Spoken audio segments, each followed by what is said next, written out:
사랑하는 성도 여러분, 영혼이 잘 되어 범사가 잘 되고 강건하게 되시기를 주 예수님의 이름으로 축원합니다. 오늘은 에레미야 15장 4절로 6절의 말씀에 나타내신 하나님의 뜻을 전합니다. 에레미야 15장 4절로 6절 말씀, 유다 왕 히스기야의 아들 므낫세가 예루살렘에서 행한 것으로 말미암아 내가 그들을 세계 여러 민족 가운데 흩으리라. 예루살렘아, 너를 불쌍히 여길 자 누구며 너를 위해 울 자 누구며 돌이켜 내 평안을 물을 자 누구냐. 여호와께서 이르시되 네가 나를 버렸고 물러갔으므로 내게로 내 손을 펴서 너를 멸하노니 이는 내가 뜻을 돌이키기에 지쳤음이로다. 이 말씀은 이스라엘 백성이 바벨론에 의거 나라가 망하고 포로로 끌려가고 여러 나라 가운데 흩어지게 된 배경을 하나님의 관점에서 기록한 말씀입니다. 이 말씀에 하나님은 므낫세가 행한 일을 보시며 이스라엘 민족을 흩어버리기로 결심하시고 그런 결정의 배경을 설명하시는데 두 가지의 관점을 보여줍니다. 첫째는 네가 나를 버렸고입니다. 므낫세는 하나님의 백성을 섬기는 왕으로서 하나님을 버렸다는 뜻입니다. 사실 이스라엘 백성이나 왕이 하나님을 버린 일은 비일비재합니다. 그러므로 므낫세가 하나님을 버린 것은 하나의 이유는 될 수 있지만 결정적인 이유는 아닙니다. 이스라엘 백성을 멸망하는 결정적인 이유는 하나님께서 내가 뜻을 돌이키기에 지쳤음이로다입니다. 그러므로 하나님께서 뜻을 돌이키신 일은 한두 번이 아니라 므낫세 때 이르러 지치실 만큼 여러 번 있었음을 알 수 있습니다. 참고로 하나님께서 뜻을 돌이킨다는 그 말씀의 의미는 원래 약속한 대로 행하면 흩어버리는 심판을 하여야 하는데 오래 참으시고 긍휼로 대하셨음을 뜻합니다. 그렇게 긍휼로 대하시기를 여러 번 하셨으나 이제는 하나님께서 지쳐서 뜻을 돌이키지 않고 원래 약속한 대로 행하는 것입니다. 그러므로 이 두 말씀을 함께 생각하면 역대 유다와 이스라엘 왕들의 행위는 원래 하나님과 맺은 약속을 따라 하면 백성을 흩어버리고 멸해야 하는 악한 일들을 많이 했지만 하나님은 그때마다 멸하시지 않으시고 뜻을 돌이켜서 선지자를 보내어 회개할 기회를 주셨다는 뜻입니다. 그러다가 므낫세 왕 때 이르러 긍휼을 베푸시기에 지칠 정도로 죄악이 반복되므로 원래 약속한 대로 흩어버리고 멸하시는 결정을 하신 것입니다. 약 2500년 전 있었던 이 일이 우리와 무슨 상관이 있어서 오늘 우리가 이 말씀을 살펴볼까요? 성경은 예수 그리스도를 구주로 영접한 성도를 왕같은 제사장으로 여깁니다. 그러므로 이스라엘 백성이 나라가 망하고 종으로 끌려가고 세계 여러 곳에서 흩어진 이 일의 내용과 배경을 통해서 오늘 우리는 그런 재앙을 피할 수 있는 교훈을 얻을 수 있습니다. 따라서 우리는 하나님께서 왕이 될 사람과 세운 언약과 왕들이 그 약속을 지키지 않고 하나님의 말씀을 버린 내용이 무엇인지 알아야 합니다. 먼저 약 3500년 전 모세가 기록한 신명기 17장 16절로 19절에 보면 왕이 하지 말아야 할 세 가지를 하나님이 율법으로 정하십니다. 첫째, 병마를 많이 두지 말 것. 둘째, 아내를 많이 두지 말 것. 셋째, 자기를 위하여 은금을 많이 쌓지 말 것입니다. 그리고 이 율법을 등사본으로 만들어서 항상 옆에 두고 지켜 행하라입니다. 그러므로 하나님의 말씀을 버렸다는 것은 왕으로서 지켜야 할 이 율법을 지키지 않은 것입니다. 오늘날 관점에서 이 율법을 생각하면 마병 곧 말과 병사는 세상의 권세를 상징합니다. 그러므로 마병을 많이 두지 말라는 말씀은 세상 권세를 의지하여 세상 왕들처럼 부리는 왕이 되지 말라는 뜻입니다. 그리고 아내를 주신 하나님의 뜻은 한 몸을 이루어 하나님의 뜻을 따라 함께 영광의 면류관을 받는 돕는 배필로 주신 것입니다. 그런데 아내를 여러 명 두는 것은 하나님의 뜻을 버리고 자기의 육체의 정욕을 따라 아내를 음란의 대상으로 삼는 것입니다. 그리고 자기를 위하여 쌓는 은금은 사치와 쾌락을 추구하는 데 사용됩니다. 원래 은금을 풍성히 주시는 이유는 필요를 따라 기쁨과 행복을 누리는 데 충당하고 또 남는 것으로는 하나님의 거룩한 성품을 나타내는 일에 이웃에게 손을 내밀어 돕는 일에 사용하도록 한 것입니다. 그러므로 므낫세가 하나님을 버리고 우상을 섬겼다는 말의 영적 의미는 그가 마음으로 세상의 권세와 음란과 쾌락과 사치를 원하며 그것을 누리는 삶을 살려고 그런 삶을 약속한 세상 신들, 우상을 섬긴다는 뜻입니다. 사랑하는 성도 여러분, 세상 사람들이 우상을 섬기는 이유가 무엇이겠습니까? 성경에는 우상을 섬기면 저주를 받게 되지요. 그러면 저주받으려고 우상을 섬기나요? 아닙니다. 세상의 모든 우상은 세상의 복, 곧 부귀 영화를 얻을 수 있는 권세와 부귀를 약속합니다. 생각해 봅시다. 누가 우상을 섬길까요? 권세와 부귀를 얻어서 그것으로 음란과 사치와 쾌락을 누리려 하는 사람, 그들이 우상을 섬기는 것입니다. 하지만 성경은 분명히 말합니다. 사람이 만든 우상은 듣지도 못하고 걷지도 못하고 말도 못하고 다만 돌이나 나무나 금붙이일 뿐입니다. 생각해 보십시오. 어떻게 그런 것들이 무엇을 약속하고 이룰 수 있겠습니까? 다만 사람이 자기 생각으로 그렇게 믿는 것입니다. 그 배후에는 사탄이 넣어준 생각, 스스로 자기를 지혜롭고 의롭고 선하게 여기는 생각으로 자기의 그 어리석은 지혜를 믿는 것입니다. 가령 어떤 돌에다가 1000번을 정한수 떠놓고 기도하면 그것이 이루어진다. 그러한 어리석은 생각을 사탄에 집어넣어준 생각을 따라서 지혜롭게 생각하고 그것을 따라 행하는 것입니다. 그러므로 우상을 섬기는 것은 곧 자기 생각을 돌이나 나무나 금붙이 등 만든 형상에다 투영하고 그것을 믿는 것입니다.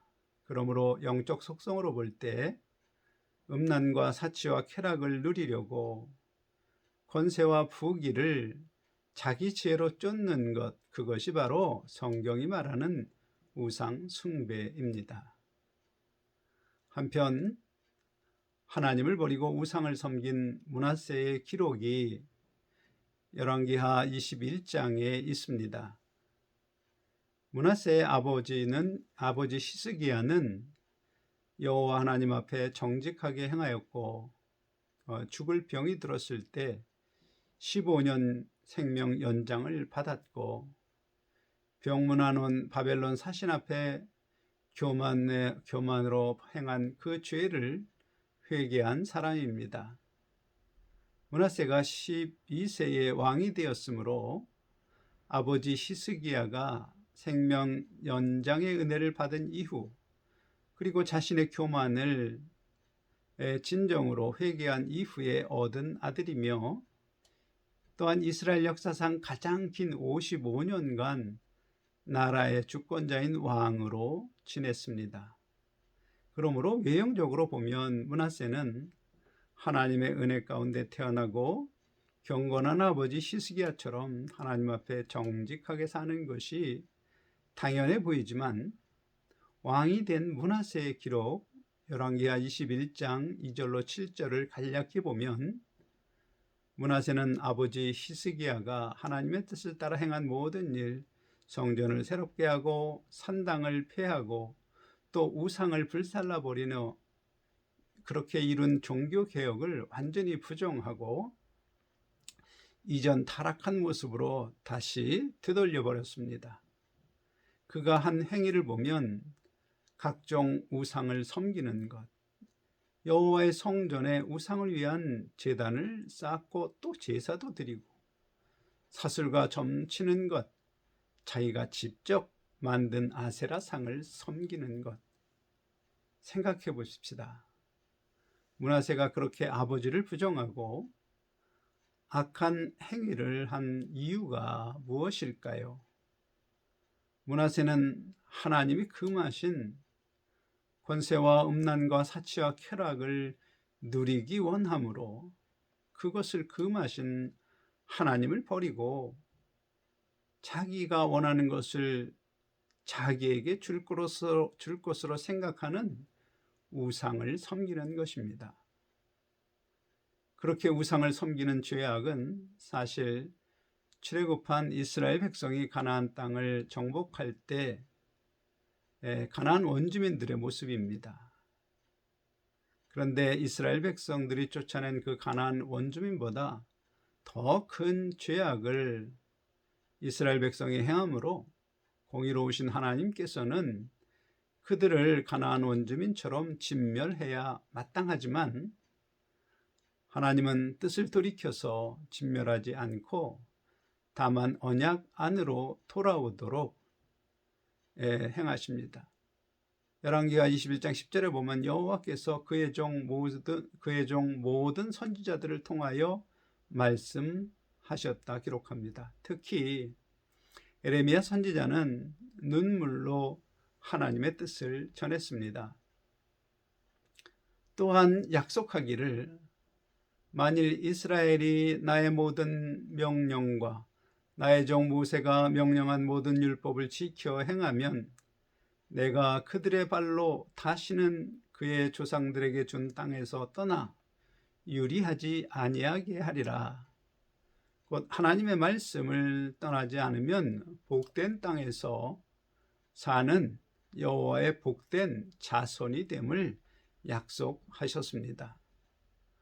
하나님께서 훈계와 복된 약속을 주셨음에도 열왕기하 21장 11절에 유다 왕 므낫세가 이 가증한 일과 악을 행함이 그 전에 있던 아모리 사람들의 행위보다 더욱 성하였고 또 그들의 우상으로 유다를 범죄하게 하였도다입니다. 한마디로 므낫세는 눈물로 호소하듯 선지자가 전하는 하나님의 말씀과 언약과 훈계를 무시하며 반복적으로 죄를 범하며 살았습니다. 더구나 진멸했던 아모리 사람들보다 더 악하고 유다 백성도 그러한 범죄를 하게 만듭니다. 그것은 하나님을 멸시하는 마음에서 나오는 행동입니다. 이 므낫세의 특징은 하나님의 은혜를 입어 경건한 아버지에게서 태어나 많은 은혜를 받고 성장한 사람이 하나님을 버리고 자기 정욕이 원하는 세상 권세와 부귀를 추구하고 그것으로 음란과 사치와 쾌락을 누리려 하는 자기 탐심에 따라 나타나는 자기의 지혜를 믿고 선하게 믿고 그것을 따라 반복적으로 죄를 범하며 하나님 말씀을 버린 것입니다. 사랑하는 성도 여러분, 이러한 므낫세의 특징이 오늘 우리 사회 가운데 나타나고 있습니다. 우리는 분명히 신앙의 선배들이 조선시대에 인본적 유교 문화 가운데 미신을 몰아내고 기독교 정신을 기초한 헌법 위에 세운 자유민주주의 법치국가 대한민국을 우리에게 물려주었습니다. 참고로 여호와 하나님의 복된 자손과 그 후손이 사는 모습은 이사야서 65장 21절로 23절에 기록되어 있습니다. 이사야서 65장 21절로 23절, 그들이 가옥을 건축하고 그 안에 살겠고 포도나무를 심고 그 열매를 먹을 것이며 그들이 건축한 데에 타인이 살지 아니할 것이며 그들이 심은 것을 타인이 먹지 아니하리라. 이는 내 백성의 수완이 나무의 수완 같겠고 내가 택한 자가 그 손으로 일한 것을 길이 누릴 것이며 그들의 수고가 헛되지 않겠고 그들이 생산한 것이 재난을 당하지 아니하리니 그들은 여호와의 복된 자의 자손이요 그들의 후손도 그들과 같을 것입니다. 이 말씀을 요약하면 자기가 건축한 집에 자기가 살고 자기가 심은 것을 자기가 먹고 자기 손으로 일한 것을 자기가 누리는 나라, 대한민국이 바로 그런 복된 나라입니다.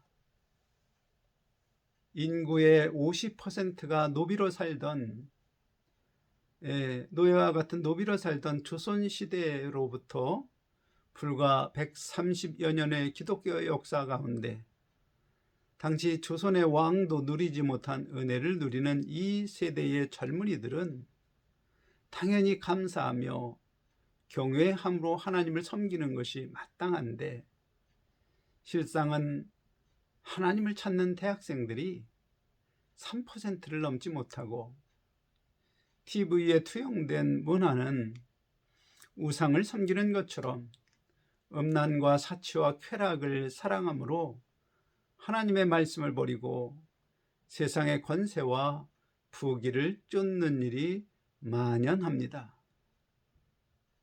므낫세와 유다가 반복적으로 죄악을 범하는 죄악의 뜻을 돌이키시기에 지치신 하나님이 심판하신 결과 열왕기하 21장 14절, 내가 나의 기업에서 남은 자들을 버려 그들의 원수의 손에 넘긴 즉 그들이 모든 원수에게 노략거리와 겁탈거리가 되리니, 한마디로 이스라엘 백성이 노략거리와 겁탈거리가 됩니다. 사랑하는 성도 여러분, 생각해 보십시오. 어려서 잘못하면 대체로 아버지는 잘못할 때마다 정도에 따라서 말로 혹은 벌로 징계하십니다.